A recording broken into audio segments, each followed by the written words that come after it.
தண்ணி இந்த மாதிரி நல்லா கொதிக்கும். அந்த டைமில் கேஸை சிம்மில் வச்சுட்டு நாம் எடுத்து வச்சிருக்கிற மாவை நடுவில் கொஞ்சம் கொஞ்சமாக போடுவோம். ஒரு 15 நிமிஷம் அப்படியே நல்லா சிம்லேயே கொதிக்கட்டும். 15 நிமிஷத்துக்கு அப்புறம் நாம் கேஸ் ஆஃப் பண்ணிவிட்டு பாத்திரத்தை கீழே இறக்கி வச்சுக்கலாம். இந்த மாதிரி ஒரு துடுப்பால் நாம் மாவை நல்லா மிக்ஸ் பண்ணணும். அந்த மாதிரி மிக்ஸ் பண்ணுறப்ப நம்ம துடுப்பை வெளியே எடுக்காமல் பொறுமையாக கொஞ்சம் கொஞ்சமாக மாவை நல்லா மிக்ஸ் பண்ணணும்.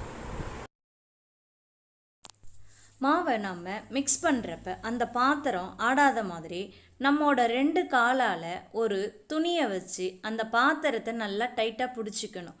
அப்போ தான் பாத்திரம் ஆடாமல் இருக்கும். இல்லைன்னா பாத்திரம் ஆட சொல்ல நம்மால் மாவை நல்லா டைட்டாக கலர முடியாது. மாவை நல்லா டைட்டாக கலரிட்டு